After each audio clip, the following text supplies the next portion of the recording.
നമ്മൾ പോകുന്നത് ഈ ദിവസം സംഭവിക്കാനിരിക്കുന്ന പ്രധാനപ്പെട്ട കാര്യങ്ങളിലേക്കാണ്. ഇന്ന് ഇത് സംഭവിക്കും.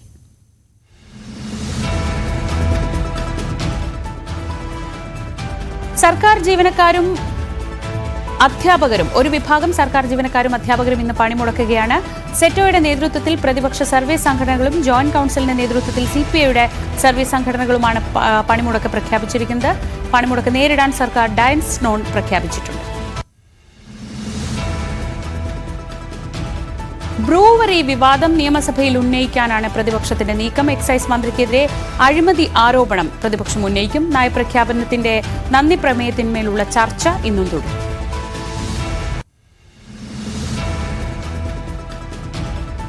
ബ്രൂവറി വിഷയത്തിൽ സമരം ശക്തമാക്കാൻ കെസിബിസി മദ്യവിരുദ്ധ സമിതി ഇന്ന് എറണാകുളത്ത് സമരജ്വാല തെളിയിക്കും. സർക്കാർ നിലപാട് മാറ്റണമെന്നാണ് കെസിബിസിയുടെ ആവശ്യം. വയനാട്ടിൽ ആത്മഹത്യ ചെയ്ത കോൺഗ്രസ് നേതാവ് NM വിജയന്റെ കുടുംബത്തെ കെ സുധാകരൻ ഇന്ന് സന്ദർശിക്കും. DCC നേതാക്കളുമായി സുധാകരൻ കൂടിക്കാഴ്ചയും നടത്തുന്നുണ്ട്.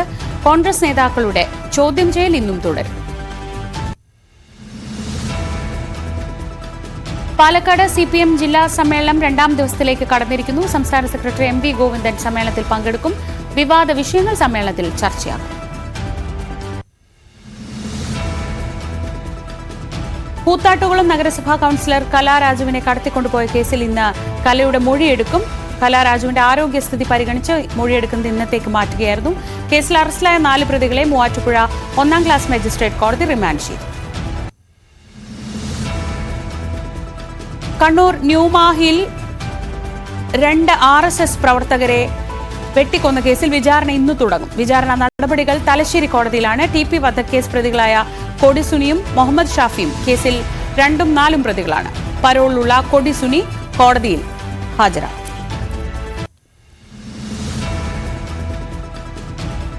കണ്ണൂർ മാലൂരിൽ മരിച്ച നിലയിൽ കണ്ടെത്തിയ അമ്മയുടെയും മകന്റെയും പോസ്റ്റ്മോർട്ടം ഇന്ന് നടക്കും. പരിയാരം മെഡിക്കൽ കോളേജിലാണ് പോസ്റ്റ്മോർട്ടം നടപടികൾ.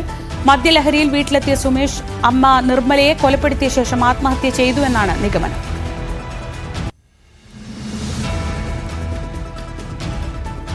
ചേന്ദമംഗലം കൂട്ടക്കൊലക്കേസ് പ്രതി ഋതു ജയനുമായി ഇന്ന് തെളിവെടുക്കാൻ പോലീസ്. സംഘർഷ സാധ്യത കണക്കിലെടുത്ത് പ്രദേശത്ത് പ്രതിയെ കനത്ത സുരക്ഷാ വലയത്തിലാണ് എത്തിക്കുന്നത്.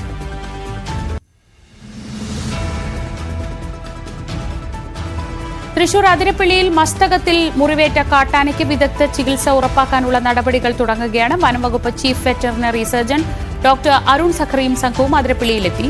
ആനയുടെ മുറിവ് വെടിയേറ്റതുപോലെയാണെന്നും ഭൂപ്രകൃതി അടക്കം ദൌത്യത്തിന് വെല്ലുവിളിയാണെന്നും ഡോക്ടർ അരുൺ.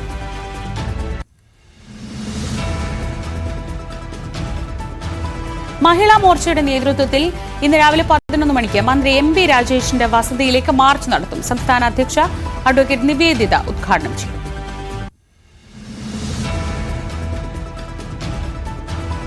പത്ത് വർഷത്തിലധികമായി യമനിൽ കുടുങ്ങിക്കിടന്ന തൃശൂർ ഇരിങ്ങാലക്കുട എടക്കുളം സ്വദേശി ഇന്ന് നാട്ടിലെത്തും. പൂമംഗലം പഞ്ചായത്തിലെ കുണ്ടൂർ വീട്ടിൽ ദിനേശാണ് നാട്ടിൽ വരാൻ കഴിയാതെ വിദേശത്ത് ദുരിതത്തിലായിരുന്നു.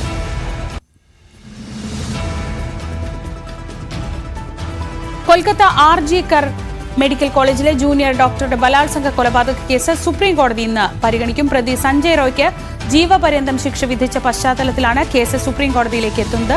സ്വമേധയാ എടുത്ത കേസാണ് പരിഗണിക്കുക. ഡൽഹി നിയമസഭാ തെരഞ്ഞെടുപ്പിനായുള്ള പ്രചാരണം ശക്തമാക്കി കോൺഗ്രസ്. സദർ അസംബ്ലി മണ്ഡലത്തിൽ ഇന്റർലോക്ക് മെട്രോ സ്റ്റേഷന് സമീപം നടക്കുന്ന റാലിയിൽ രാഹുൽ ഗാന്ധി പങ്കെടുക്കും. നാളെ മുസ്തഫാബാദിലെ റാലിയിലും രാഹുൽ എത്തുന്നുണ്ട്.